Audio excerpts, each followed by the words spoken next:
ሚኒስትር ዶክተር አብይ አህመድ በአፍሪካ ፎርዋርድ ጉባኤ ላይ ለመታደም ዛሬ ጠዋት ናይሮቢ ኬንያ ገብተዋል። ጠቅላይ ሚኒስትሩ በፈረንሳይና በአፍሪካ አህጉር መካከል ያለውን ዲፕሎማሲያዊና ኢኮኖሚያዊ ግንኙነትን ለማሳደግ ባለመው የፈረንሳይ ፕሬዚዳንት ኢማኑኤል ማክሮን በሚገኙበት የአፍሪካ ፎርዋርድ ጉባኤ ላይ የሚታደም መሆኑን ጠቁመዋል።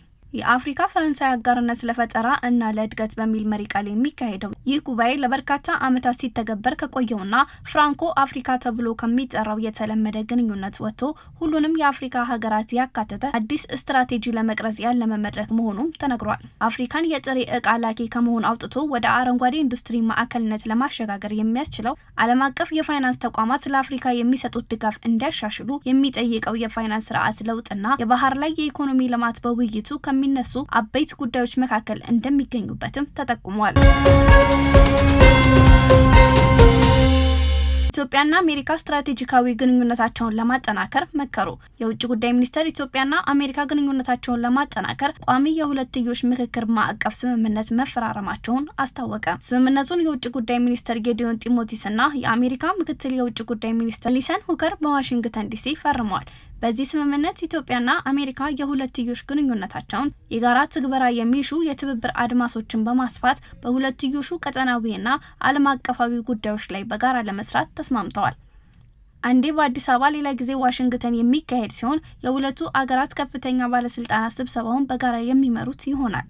የኢትዮጵያና አሜሪካ የሁለትዮሽ መዋቅር ምክክር 3 ምሰሶዎችን ያካተተ እንዲሆን ተስማምተዋል። ስምምነቱ ያካተታቸው 3ቱ ምሰሶዎች ውስጥ አንደኛው የኢኮኖሚ እድገት፣ ንግድና ኢንቨስትመንት ሲሆን ሁለተኛው የመከላከያና የጸጥታ ትብብርና ሶስተኛው ምሰሶ ደግሞ ቀጠናዊ ሰላም መረጋጋትን የተመለከተ ነው ተብሏል።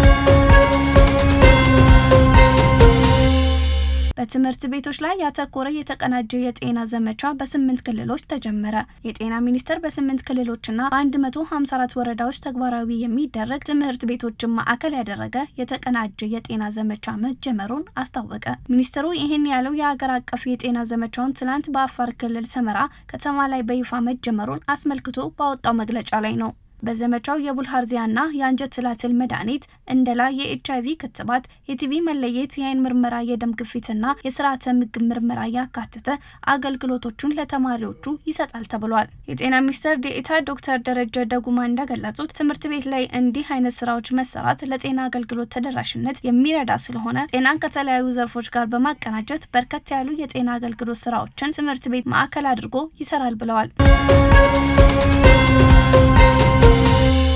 የአፍሪካ ላይ የሚታየው ታሪካዊ ኢፍትሐዊነት ሊያበቃ ይገባል ሲሉ አንቶኒዮ ጉተሬስ ተናገሩ።